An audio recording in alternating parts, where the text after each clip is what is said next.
नमस्कार दोस्तों। तो आप सभी को मालूम होगा कि 1857 की क्रांति का कारण क्या होता है। तो एनफील्ड राइफल के कारण 1857 की क्रांति की शुरुआत होती है। आखिर एनफील्ड राइफल में ऐसा क्या होता है? तो आप सभी को मालूम होगा कि एनफील्ड राइफल में जो कारतूस का इस्तेमाल किया जाता था, उस कारतूस पर गाय और सूअर का चर्बी का लेप लगाया जाता था। और आपको बता दूं कि जो भारतीय सेना थे, जो ब्रिटिश सरकार के अंतर्गत भारतीय सेना थे, उसमें हिंदू भी शामिल थे और मुसलमान भी शामिल थे। और आपको मालूम होगा कि जो हिंदू धर्म में गाय की पूजा की जाती है, गाय को पूजनीय माना जाता है, और मुस्लिम धर्म में सूअर को अशुभ माना जाता है। और आपकी जानकारी के लिए बता दें कि जो कारतूस होता था उसको कागज या फिर कोई धातु की मदद से लपेटा जाता था और उसको मुंह से खोलना पड़ता था, और तब जाके कारतूस को राइफल में डालना पड़ता था और तब जाकर राइफल चलती थी।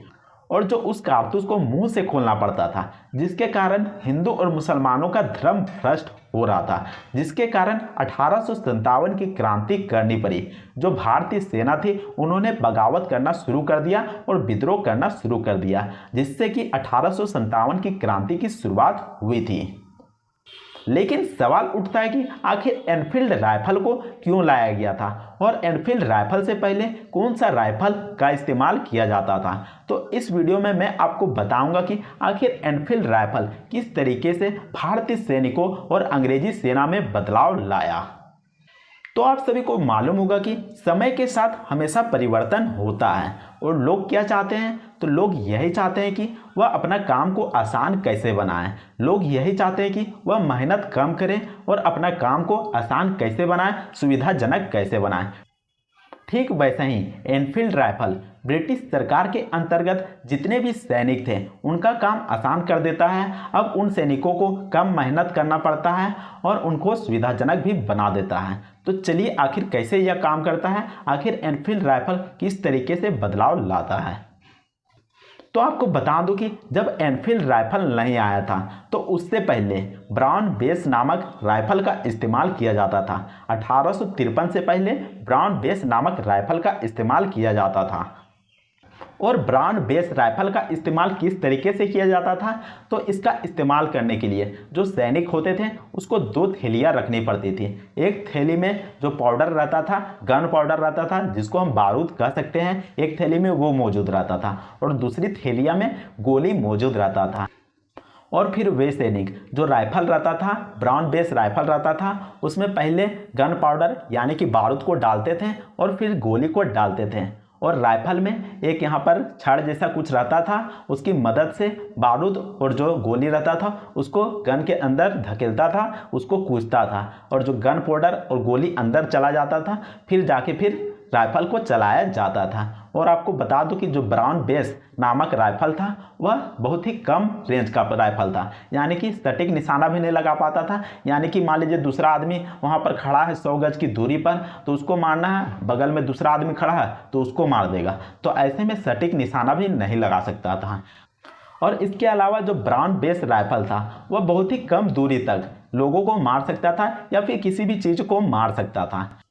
और जो ब्राउन बेस राइफल था वह मात्र 3 राउंड ही गोलियां चला सकता था, यानी कि 3 बार ही गोलियां चला सकता था। और उसके बाद सैनिक को क्या करना पड़ता था?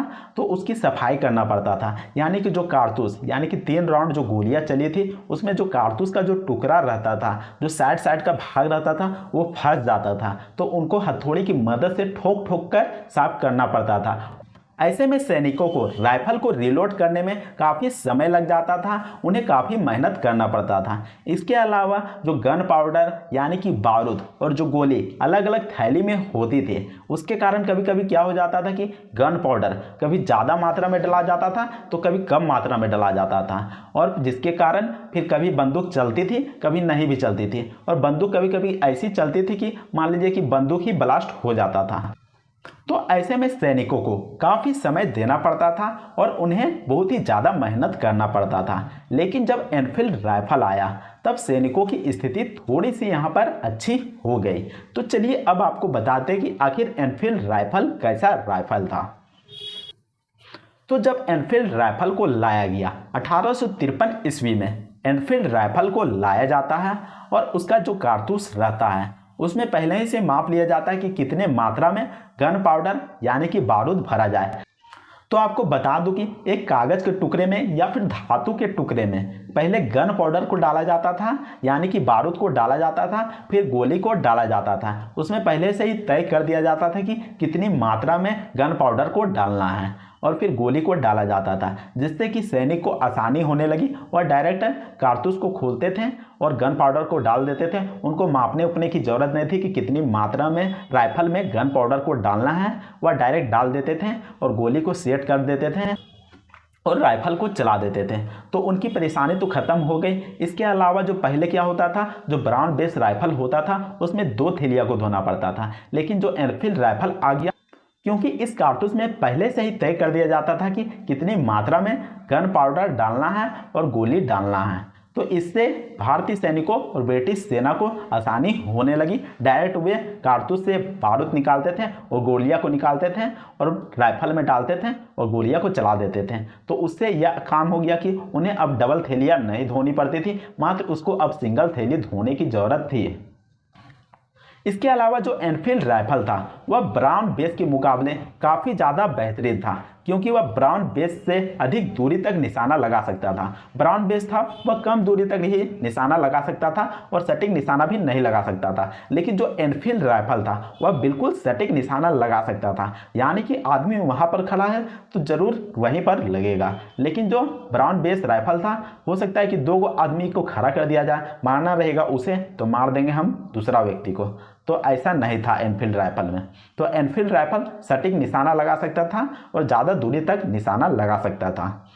इसके अलावा एनफील्ड राइफल की और एक खासियत थी, तो खासियत यह थी कि उसमें 10 गोलियों का एक मैगजीन आया करती थी। 10 गोलियों का मैगजीन आया करती थी और उस मैगजीन को एक ही बार में डायरेक्ट राइफल में डाल दिया जाता था। लेकिन यहाँ पर खिलवाड़ किया हो गया, तो उस मैगजीन को खोलने से पहले दांतों से या फिर मुंह से इसे हटाना पड़ता था, उस कारतूस को छीलना पड़ता था और उसके बाद फिर उस मैगजीन को डालना पड़ता था। तो जिसके कारण ही 1857 की क्रांति होती है। तो इसमें लफड़ा खत्म हो गया था। डायरेक्ट आप 10 गोलियां को एक ही मैगजीन के साथ यहाँ पर राइफल में डाल देते थे और गोलियां चलाना आसान हो गया था। तो इन कारणों से एनफील्ड राइफल को लाया गया था और जो ब्राउन बेस राइफल है उसको यहाँ पर हटा दिया गया था। लेकिन फिर एक भारतीय सैनिक जिसका नाम रहता मंगल पांडे, और जो मंगल पांडे रहता है वह एक दिन उस कारखाने में गलती से पहुंच जाता है और वह देख लेता है कि यहाँ पर गाय और सुअर मारे जा चुके हैं और उनकी चर्बी से जो कारतूस है उनको लेप किया जा रहा है, उन्हें बनाया जा रहा है। तो तब से 1857 की क्रांति की शुरुआत होती है और मंगल पांडे जो कि सबसे ज़्यादा बवाल मचाते हैं और इनको फांसी का सज़ा भी सुनाया जाता है और इन्हें फांसी में लटका दिया जाता है। तो उम्मीद करते हैं कि आपको समझ में आ गया होगा कि आखिर एनफील्ड राइफल को क्यों लाया गया था। इसके अलावा अगर आप जानकारी चाहते हैं कि आखिर मंगल पांडे किस तरीके से बवाल मचाता है और 1857 की क्रांति की शुरुआत करता है, तो इस वीडियो का लिंक डिस्क्रिप्शन में देखने को मिल जाएगा, आप वहां से वीडियो को देख सकते हैं। तो मिलते हैं नेक्स्ट वीडियो में, तब तक के लिए जय हिंद, वंदे मातरम।